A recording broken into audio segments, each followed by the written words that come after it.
In the ancient Egyptian pantheon, Osiris stands as one of the most significant and revered deities. His story is one of life, death, resurrection, and the eternal struggle between good and evil. This tale of Osiris has been passed down through generations, shaping not only the religion of ancient Egypt, but also influencing mythology and spirituality across the ages. Join me as we delve into the fascinating legend of Osiris, the god of the afterlife. The origins of Osiris. Osiris was the son of the earth god Geb and the sky goddess Nut. He was one of the 5 children born from their union, alongside his siblings Isis, Set, Nephthys, and Horus the Elder. According to Egyptian mythology, Osiris was not only the god of the afterlife, but also the god of the dead, resurrection, and fertility. His green skin symbolized rebirth, and his role as a judge of the deceased in the underworld made him a pivotal figure in Egyptian beliefs about the afterlife. As the myth goes, Osiris was a benevolent ruler. He inherited the throne of Egypt and brought civilization to the land, teaching humans agriculture, law, and culture. Under his reign, the land prospered, and peace prevailed. His wisdom and kindness earned him the love of his people and the envy of his brother Set. The betrayal of Set. Osiris's younger brother, Set, was the god of chaos, storms, and the desert. Set grew increasingly jealous of Osiris's success and popularity. He coveted the throne of Egypt and devised a sinister plan to overthrow his brother. Set's hatred festered until he could no longer contain his desire for power. Set invited Osiris to a grand feast in his honor, a feast that would soon turn into a deadly trap. As part of the entertainment, Set presented a beautiful, ornately decorated chest, claiming it would belong to anyone who could fit perfectly inside it. The chest had been secretly designed to fit Osiris's body precisely. One by one, the guests at the feast tried to fit into the chest, but none succeeded. When Osiris took his turn, the moment he lay down inside, Set and his conspirators slammed the lid shut and sealed it with molten lead. The chest, with Osiris trapped inside, was thrown into the Nile River, where it drifted away, carrying the god of life and death to his doom. The search of Isis. Osiris's wife, Isis, was not only his queen, but also his sister. She was a powerful and devoted goddess, who embodied magic, healing, and motherhood. When Isis learned of her husband's fate, she was heartbroken, but determined. She embarked on a relentless quest to find Osiris's body and bring him back to life.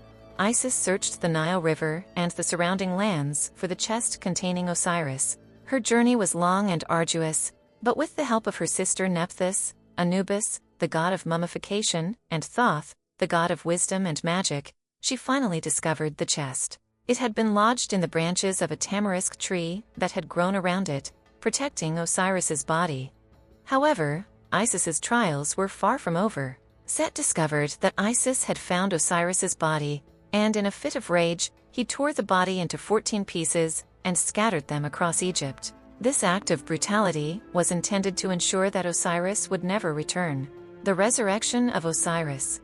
Despite Set's cruelty, Isis refused to give up. She and Nephthys transformed into birds and flew across Egypt, searching for the scattered pieces of Osiris. They found all but one piece, which had been swallowed by a fish. Using her magical powers, Isis reassembled Osiris's body and created a new piece to replace the missing one.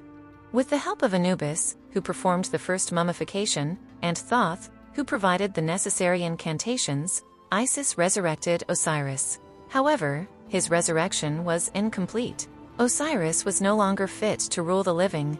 Instead, he became the ruler of the afterlife, the Duat.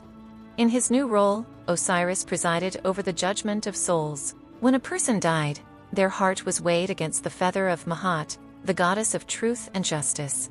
If the heart was lighter than the feather, the soul was granted passage to the afterlife. If not, it was devoured by Ammit, a fearsome creature with the head of a crocodile, the body of a lion, and the hindquarters of a hippopotamus. The birth of Horus and the defeat of Set.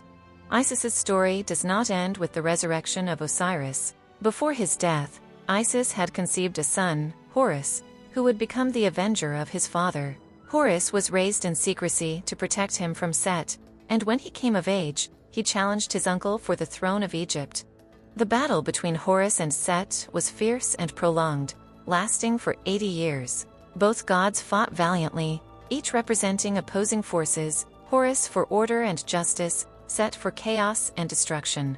The gods of Egypt took sides, and the outcome was uncertain. Eventually, Horus emerged victorious. The gods declared him the rightful king of Egypt, and Set was banished to the desert, where he would remain as the god of chaos and storms. Horus restored peace to Egypt, continuing his father's legacy of prosperity and justice. The legacy of Osiris. Osiris's story is one of death and rebirth, a cycle that the ancient Egyptians saw mirrored in the natural world, the annual flooding of the Nile, the growth of crops, and the journey of the sun across the sky. Osiris was not just a god of the dead, he was a symbol of eternal life and resurrection. His death and resurrection were celebrated in rituals and festivals, such as the Osiris Mysteries, which reenacted his story and reinforced the belief in life after death. The myth of Osiris also emphasized the importance of justice, morality, and the idea that good would ultimately triumph over evil. It provided comfort to the living, offering the hope that, like Osiris, they too could achieve eternal life if they lived justly and honored the gods. In conclusion, the legend of Osiris is more than just a story. It is a profound reflection of ancient Egyptian beliefs about life, death, and the afterlife. Osiris's journey from a benevolent king to the god of the dead illustrates the ancient Egyptians' deep connection to the cycles of nature and the mysteries of existence. His tale has endured for thousands of years, a testament to the enduring power of mythology and the timeless quest for understanding the human experience.